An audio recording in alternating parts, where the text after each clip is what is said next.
Hello everyone, I'm Cat Dad Things and welcome back to a new game that I've been trying out, and yes, it's a blockchain game. So of course this isn't a blockchain channel. I'm not too much into cryptocurrencies, NFTs and all that good stuff, and I'm not trying to sell the whole idea behind it. I'm kind of skeptical too, but I am interested in the technology and where gaming is going for the future. Most games out there so far that claim to be, play to earn blockchain, they're not really that good. There's a lot of big paywalls you have to get into. But this game, Lost Relics, is actually halfway decent because it's free to make an account and it's free to play the game. A lot of these NFT blockchain games, you have to buy assets in order to earn the quote unquote crypto, whatever they're attached to. But in this game, you're just playing based off the free account you made. The only caveat is the developer can only allow so many accounts in at a time, so there is somewhat of a wait list. But I got into this game quite a while ago, so I didn't really have to wait that long. I waited a month maybe. And now that the game's more popular, it's harder to get in right away. As you can see, I'm level 10. This isn't a new character or anything. I'm level 10. I've been playing for a little bit. And so far, let me just show you, out of just playing, I haven't bought these items or anything, I have a few things that have dropped naturally. Now, granted, I have spent a lot of time playing. I have put a lot of hours into it. But I'm not sitting here, working at a 9-to-5 job. I'm just playing casually. I'm enjoying the game. So you see right here where it says uncommon blockchain. So this weapon right here, I can sell it for shadow stones. It's like their in-game version of their cryptocurrency. Or you see on the right, ENJ, that's the actual crypto it's attached to. I could sell that on the marketplace for that cryptocurrency. There was another one I had here. Here we go, Molten. So it's a region. It's kind of like something used for crafting, I believe. It's also on the blockchain. Now, I did buy this. This is on the blockchain, and it's something that I bought, of course, with my own money, with my own card. I did it to support the developer because I have put time in this game, and this is just my personal opinion. This is how I like to play and test games. If I play a game for free, I like where it's going, I like the developer, and I spend amount of time in it. Sometimes I will put some money down as my way to show support. Again, you don't have to. No one has to do this. This is just me doing it. This game does offer certain premium, kind of like a sub. It's like these pendants that you can buy in order to unlock certain things. Because this is free to play, like your crafting, for example. You see these crowns here? You have to have that premium version in order to use that kind of crafting. With your skills. See, there's a lot of crafting in this game, which is kind of nice. They redid it not too long ago. You do have a daily reward system, and how this works is when you go through a dungeon, you have this slot. It gives you 24 hours. I already did it for this day, so it tells you when the next daily reward is. You just do one dungeon. That's it. Even as a free to play, you're not paying anything. You do one dungeon, you get a day worth of stuff. Go all the way to day 7. That's the big money hitter, mystery reward. It could be anything, so that's kind of what you're going for. So here, champion awards. So this is a members only thing. That little sub kind of thing I told you about. As you go through the levels, these unlock and you get certain added bonuses, which honestly it makes sense and it's fair. I am playing this game for free. Everything I've done so far has been for free, but if I want access to extra things or more help or crafting and things like that, I have to pay. And this is an indie studio. The guy behind this project, he's got to make money somehow. He's still got to live. He's still got to go through life. So it's totally fair that I feel, at least my personal opinion, that he is allowing this to be done. But for the most part, there's a lot of people that play this game for free and they're getting stuff. Like I showed 2 items that I earned already off the blockchain, and I didn't pay for them. I'm just playing the game. So far, you have this little town. You have a graveyard, stove, engineering bench. You have all these places. Most of it's used for crafting. This is like your little base of operations, what I just came out of. So let's just kind of go back in there. The tavern here. There was a Christmas event, but it's over now. Anyway, so one system that's really nice in here is the bounty system. So you go to this guy, updating, blah, blah, blah. Come on, there you go. They're kind of like quests, because there's not really a whole lot of quests you do in this game. Instead, right now you have bounties. You get about a week to finish them. So you see they refresh for me so far. 6 days, 48 minutes. I haven't accepted it. I can choose to accept it. And you kind of sometimes you have items, just normal items you get on the runs. And that's how you get them. Skull leather armor. If I can't craft it, obviously I can buy it off the marketplace.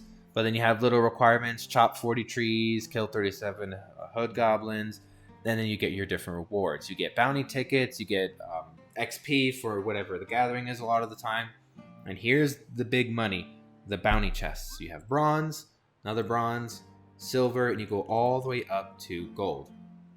Now look how much it's worth. 65,000 gold coins.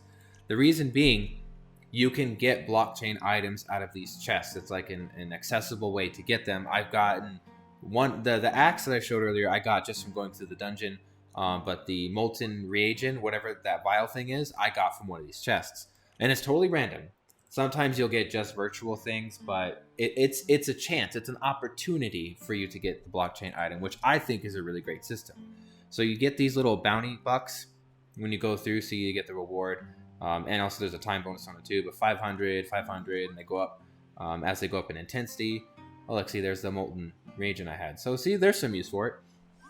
Anyway, you can exchange these for certain things. Like, look at this. Ooh, Roaring Sand Dragon, mythical sword. Now this is a blockchain item. It's worth 300 ENJ or 30,000 shadow stones. There are only 247 of these weapons, period. And all it takes are these bounty bucks. Now, it's a super big amount. I mean, 500,000. I only have 2,100. Like, obviously, that's a huge amount. But you can sell it. That's the thing. And people buy these items in this game. You can actually make a lot of crypto off of these things. Some of these other ones, like the Band of Brutality, Vial of the Abyss, you know, they take more than just bounty bucks. But look at the difference. 500k, 45k. Huge difference. And you need some other items as well. But every now and again, just come back and check. You'll see that they have some just for the bounty bucks. And that's what I'm doing. I'm saving all of my bounty bucks. And hopefully eventually I'll have enough to buy something halfway decent. It's a grind fest, but that's kind of the idea behind it. So there are a lot of new things in this game, like this skin that I have here, this little guy.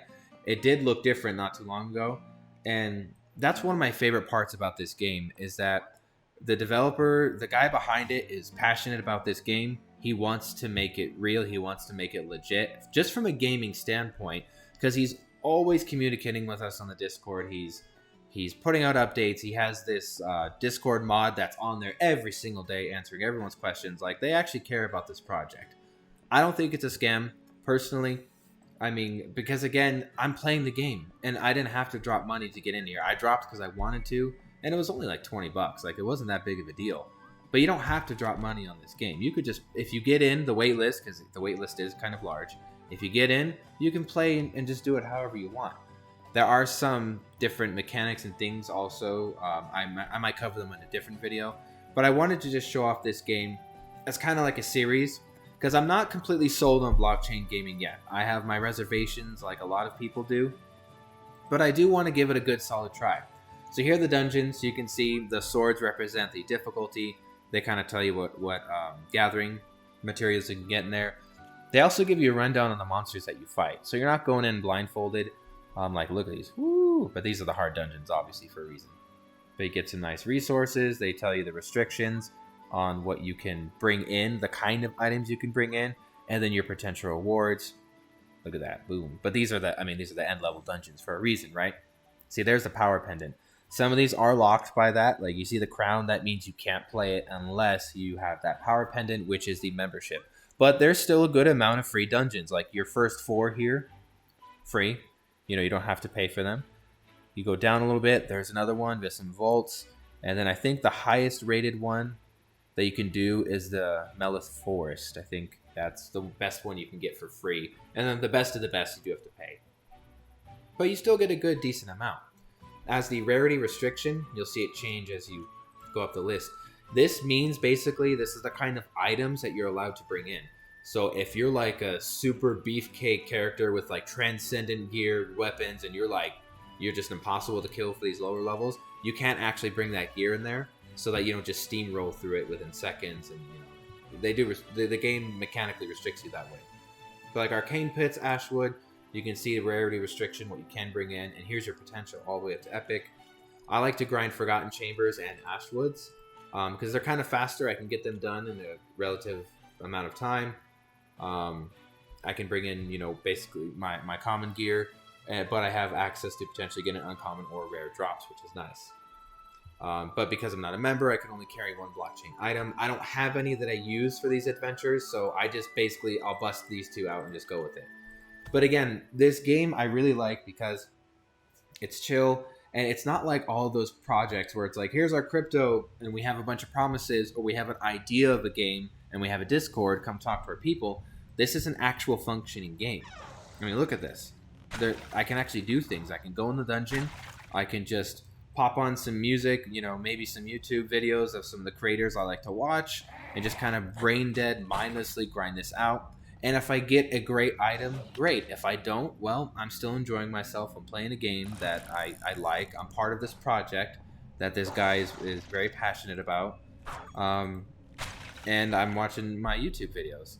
So it's a nice way to kill time. Maybe have an hour, because we like to keep things casual here at Cat Dad Things. We'll get sweaty when we need to, but sometimes we don't have a lot of us that are working full time. We have families. We don't have a lot of time to spend. So if you have a half hour here, an hour there, you can jump in a dungeon or two. You might get great loot, sell it on the marketplace. You might not, but at least you're just kind of chill, enjoying yourself. So just walk over a trap. I should know better. So what I'm planning on doing is making this into a series somewhat.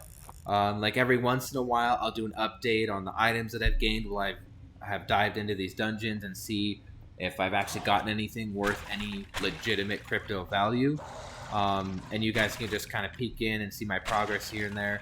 And I'm kind of still experimenting because, like I said before, I'm not fully sold on this whole blockchain gaming.